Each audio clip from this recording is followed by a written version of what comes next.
1875 Lady in Waiting channel. We're glad you found us. We'd like to invite you in and invite you to join us on our journey.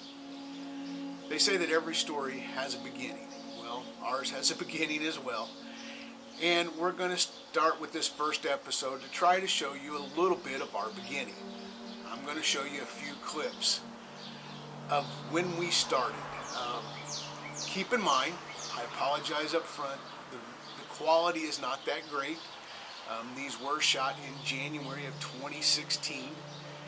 We were using, I think, an iPhone 4 or maybe a 5 at that point in time.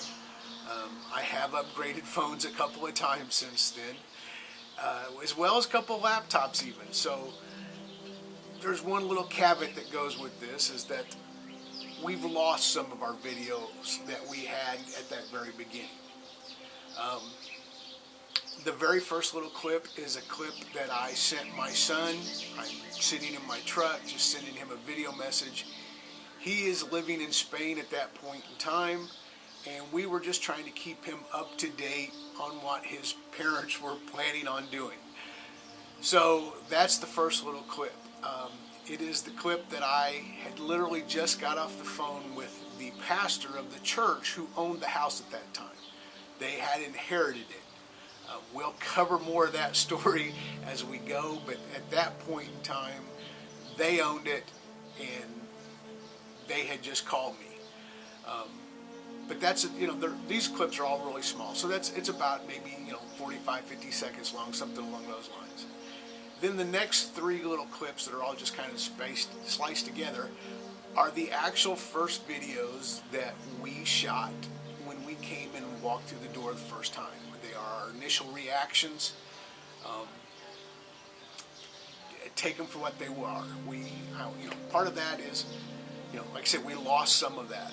So there's no video of the outside, that first initial grouping, because we lost that one, and then we're also missing one of the upstairs.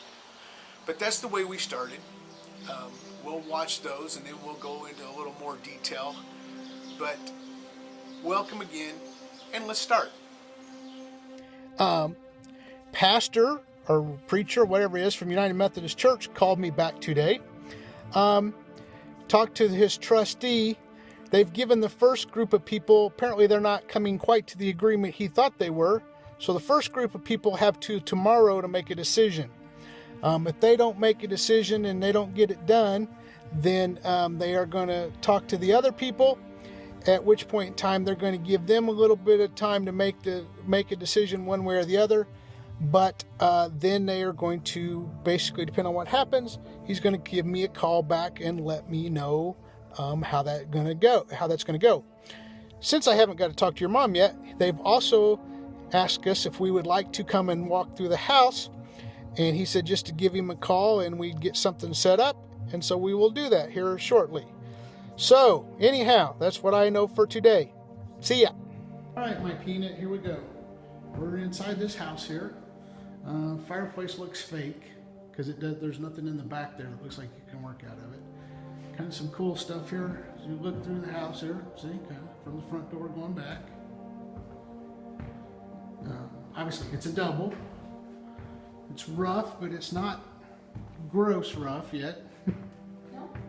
How tall are those ceilings? Ceilings are at least 12 foot tall, maybe. Huge. This is the kitchen. Huge. It's huge. See the kitchen? Not much to it. It's ugly. Hi, Peanut. But they were rental properties. Here. There's lights on down there. You didn't think there were. All right. Staircase is about straight up and down. About what you'd expect. What's it look like? It's rough. It's just a pit. It's just a cellar. Just a cellar. Okay. Well, it's Furnace. And what you see is what you got. Water heater. okay. Fuse box. Yeah, some garbage up there because the ceilings are falling down here, but that's okay because I'm not too concerned about it. So it's just a cellar. All right, part two. We just came up the steps here. Bathroom that way. Bedroom. Closet. closet that has blocked off the access attic on this side, because right here are steps that would be going up to the attic, but we can't get up there that way. This was a rental property. A back door in this little bedroom, because there's a little bitty porch out here. There's the backyard.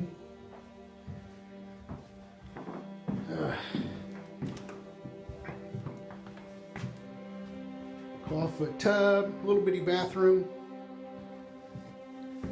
And I'm going to go to the other bedroom, middle bedroom.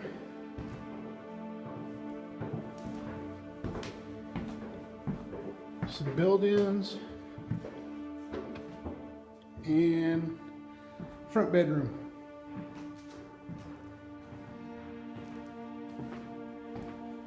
Lots of hardwood floors. Again, high ceilings. Okay, so we are on this other side of this. Same kind of scenario, come in the front door. Fireplace, again, does not look real. I'm confused by the fireplaces, but that's okay. At least it doesn't look functional. Build-ins at the front entry. This room, however, has a bump out in the dining room. Very cool. I like this bump out. Looks like to be like this is the nicer of the two sides. A little bit more space back here. Like this door out here in the middle of nowhere, there was probably a set of steps that went up to that door right there. Again, basement to the back porch. I'm gonna step down the basement, babe.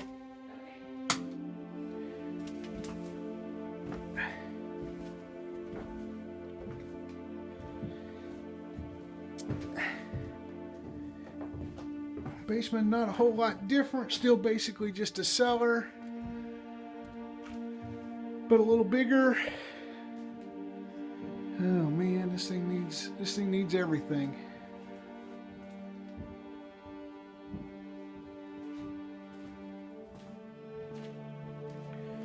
All right, this thing needs everything. It's got fuse panels and everything else down here. Pretty cool, right? That's where we started. Let's start right off the bat with the truth.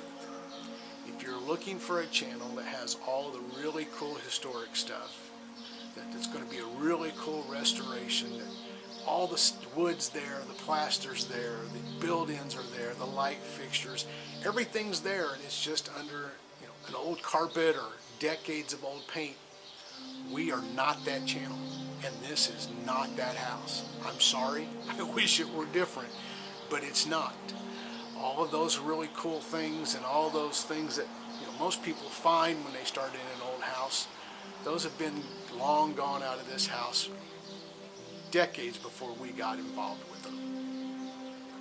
But I'll give you one. If you want to see a really cool restoration, then go check out Caleb and his Second Empire house over in St. Louis.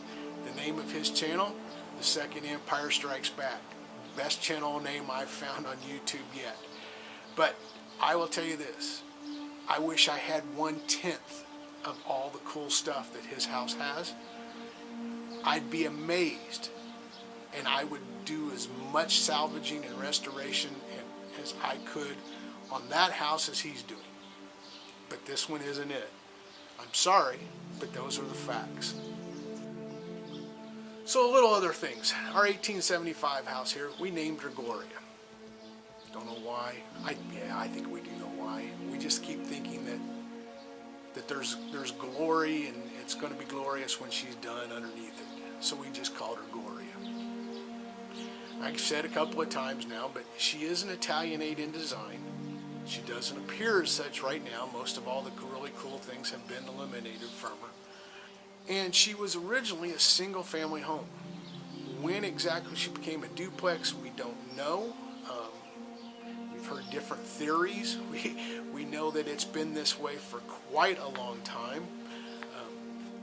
But she's been a duplex for a long time. The original family that built her, we can tell you their name was Hopkins. They were the first family that moved in. You know, as part of our research, we originally thought she was built in 1870, but that was from one reference point, because Irvington itself was platted in 1870. So that was kind of why we thought that at the time, but that's not true. We found multiple sources since then that say that it was 1875.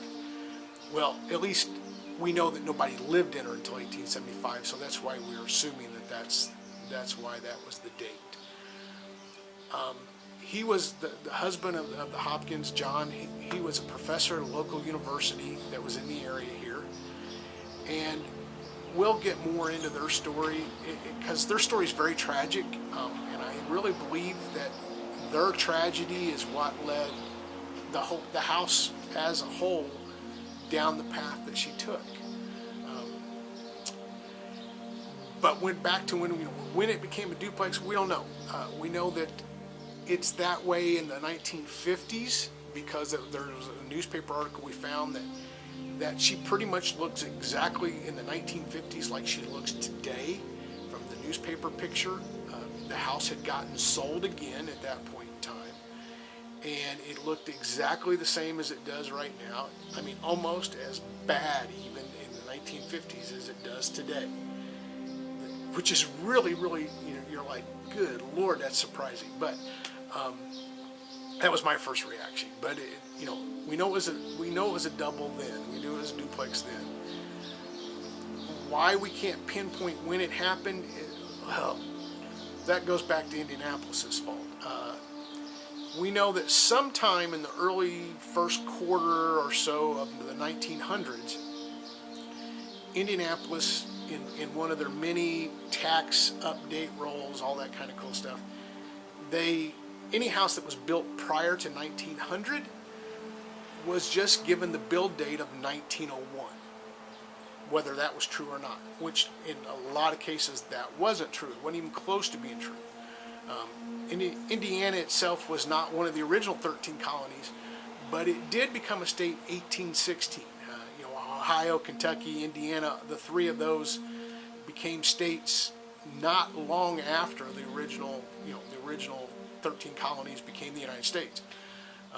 So by the early quarter of the 1900s, by the 1920s, Indiana was already 100 years old. And so my theory is on why a lot of the records were, condensed, destroyed, whatever. I've got the bells going off from the church over here. I think that, 100 years had already passed, and they had a lot of paperwork at the courthouse, and they needed to clear up some room. And it was easier just to do away with a lot of the records than it was to keep trying to find places to store them. So we just give everybody a scratch mark saying your house is built in 1901, and everything that happened before today doesn't matter anymore. So as the church bells are going off here, those go off every hour. Unfortunately, it's like 12 o'clock noon right here. So they're going to have about a 10-minute segment where they play a bunch of music and whatnot. So I'll take a little break here, and then I'll come back and we'll finish up after it gets done playing its tunes. Okay, so the bells are finally done here. Actually, it starts at I think 8 o'clock in the morning, and it goes through till 6 p.m. in the evening. That's the actual. They do every hour during that segment of time. At noon, it plays about a 10-minute segment there where they plays different tunes on the bells, and then again at 6 p.m. on the last bells of the day, they play tunes again. So that was one of the appeals of being here. As I was saying at the time, Gloria was originally a single-family home. Our plan is to make it one again. We are not going to leave her as a duplex. We are going to do away with the multi-family scenario and go back to just having a single-family home. There's been, as I've said, there's been so many things that have happened over the time that we can't really tell you everything that's happened because we don't know everything that's happened.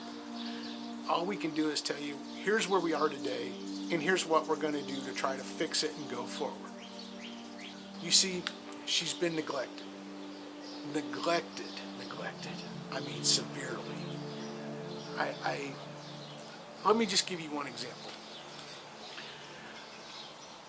The people that owned the house before we end up owning it, actually before, that left it to the church, that left the inheritance to the church, they acquired it in the 1970s as part of their portfolio package. Apparently they had just, I don't know how many houses, but they just acquired this one as well. It was another rental property for them, another duplex. The way we've learned the story, as much as we can learn about it so far, is that the husband of the husband and wife, that's who owned it, he died before 1980. Now, that much I know. It was somewhere they bought this in like mid-70s, and he died like in 1978. The wife was placed in a nursing home in 1984. She died in 2015. Think about that for a minute. She went to a nursing home in 1984 and died in 2015. She was well over 100 years old when she died. And they left it to the church as part of to lessen the tax burden, I guess, on whatever. But that's another story. But there's a 40-year window right there. Way we've been told, some of the stories we found out, is that there were a lot of tenants that came and went during that time. I guess they were still trying to rent it out up until sometime in the early 90s. And that's kind of when the last true tenant, whatever, lived in the house. So the house was empty for over 20 years. As you can imagine, landlords and maintenance sometimes don't go hand in hand. I think when they bought it in the 70s, it wasn't in the best of shape. You know, they didn't do a lot of maintenance themselves. I don't want to talk bad about those folks, but just know that she is in horrible condition, and then it was left empty for 20 years. So, there are a lot of things that just happen to empty houses, and that's where we are. As I've mentioned a couple of times that Irvington was the original plat. It was platted in 1870. It was the first suburban subdivision outside of Indianapolis. That's really, really kind of unique and interesting when you stop and think about it. If you've ever visited Indianapolis, the downtown circle, the whole downtown area there, that's considered the center point of the city. Well, where we sit in Irvington, we are literally less than 5 miles from the downtown circle. That is, that's pretty unique. But we were the first subdivision. Now, Irvington today, though, what is really cool about Irvington today is that it is the largest historic district in the state. And that's fantastic. And it also sucks. It sucks because of the fact that the historic designation did not occur until the 1990s. By the 1990s, Irvington was 120 years old. So a lot of things were lost along the way. Irvington, when it was platted, it set with the national road dividing it in half, north and south. The national road, US 40, it's Washington Street here in Indianapolis, but the national road was, constructed in the early 1800s to connect the nation together. It was the national road, and Irvington straddles it. It was a very popular place. The original speculators who put this all together, they had a dream. Their dream was to bring the professional elite from downtown Indianapolis out to their subdivision. They had 1-acre lots, and they wanted them to, come to Irvington, buy these lots. They had lots of trees, and Pleasant Run Creek runs through the center of it. It's, it was, the whole idea was to bring these professional elite, the doctors, the lawyers, the professors, the politicians, the upper echelon of Indianapolis at that point in time, to bring them out to Irvington, to these tranquil 1-acre lots, and build their house, and these guys make money. Some of that happened. There were a lot of people. I mean, obviously, Mr. Hopkins, who built the house here, he was a professor. They relocated at that time was a college, relocated a college out to Irvington. And there's a long history about that we will eventually cover for everyone. But, for a certain degree it worked. But at the same time, when people have always been monkey see, monkey do. So as soon as one group of people did it, other groups of people did it in different parts of Indianapolis or just outside of Indianapolis around the city. And so we have several areas that, the old north side, the old south side, the Morton Heron, Meridian Kessler, all these places became the subdivisions of their day. Now they're all just part of Indianapolis. Indianapolis expanded out and just engulfed all of these places, and so there you have it. But as a historic district, Irvington is unique in the fact that like I said, it's the largest in the state. There are literally hundreds of houses. So, there's the bad side of what happened, and then there's the good side of what happened. The good side is, by making it a historic district in the 1990s, everything that's now here can possibly still be here in another 100 years. You see, that's our dream. That's my goal for this. This house, literally, as she is on the verge of getting a demolition order from the city. There are numerous other houses in Irvington, and just on the outskirts and some and whatnot, that are there's a second Empire that's real close to here, that it has a demolition order, but it also has an owner. So the owner is trying really hard to delay that demolition order and push it back because he doesn't want it demoed. He wants to try to restore it and keep it. What ends up happening with a lot of these houses is that the people who own them for long periods of time, they eventually die. And when they do, then if there's nothing, if there's no will, there's no descendants, whatever, or people don't want it, then they just abandon it and the city gets it back. And when the city gets it back, they may try to sell it.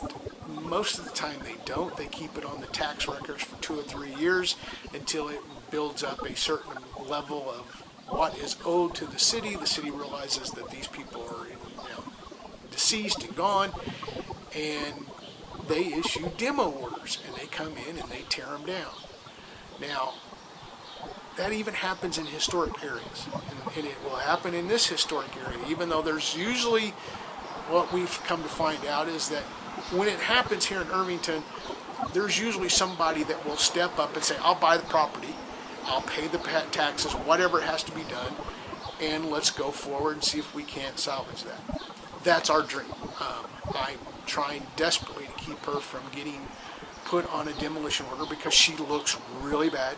She is the ugliest thing you can see from the street. I say that in kindness, but it is true. I can't change the facts yet. I'm working hard on them. But we want to try to save her. We want her to still be here 100 years after I'm gone.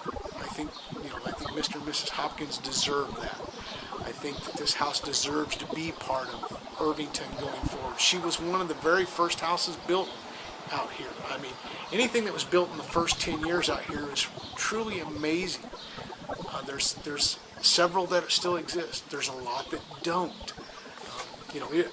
Like I said, on the National Road, some of the very first houses that were built on the National Road. That was a cool thing for them to do. They wanted to be there. But, some of those things, in the name of progress, they've been removed. They've been eliminated. They've been done away with. And we just really, she needs love. She spoke out to the universe, said, I need somebody. And somehow or another that connected with us. And I'm going to do everything in my power to make sure that we savor, that we can, we're going to do the things that have to be done. I mean, trust me, we haven't even begun to talk about all the things that we're going to have to do. Foundation has to be replaced. The roof, the whole roof, trusses, rafters, joists, everything is going to have to come off and the roof be rebuilt. I'll cover more of those things as we go. The addition in the back, big chunk of it's going to have to come off because it's bad. That's all I can say is it's bad. But again, those are things that we'll cover as we go. But we thank you for finding us. We're glad you did. We invite you to come along. We hope you feel the same way that we do, and that you can't wait to hear the story. It's a good story. It's a bad story, but it's going to be a good story. We want you to come follow along with us. We want you to come and be part of our experience. I will tell you up front, all this YouTube stuff, videos, all that kind of stuff, I am very new to this. I can do the work. Doing all the videos and whatnot, that's all new. I'm trying to learn as I go. So I'm hoping that you will be very kind, very generous in your kindness to me as we start out here. Just because that, I'm not the best at this. I'll try to get better. But I'm doing it out of love. We have a goal in mind. We have a dream in mind. And we're going to get there someday, as we say. But every day we try to get a little closer to that someday. But for now, I think this is where we'll end our first video, our first episode. And then we'll start up again soon. I'm hoping to try to get these out about once a week. We'll see how that plays out. We do work a lot. We also work on this a lot. So there's only so many hours in a day. But that's kind of where we are. Thank you for finding us. And let's enjoy the ride.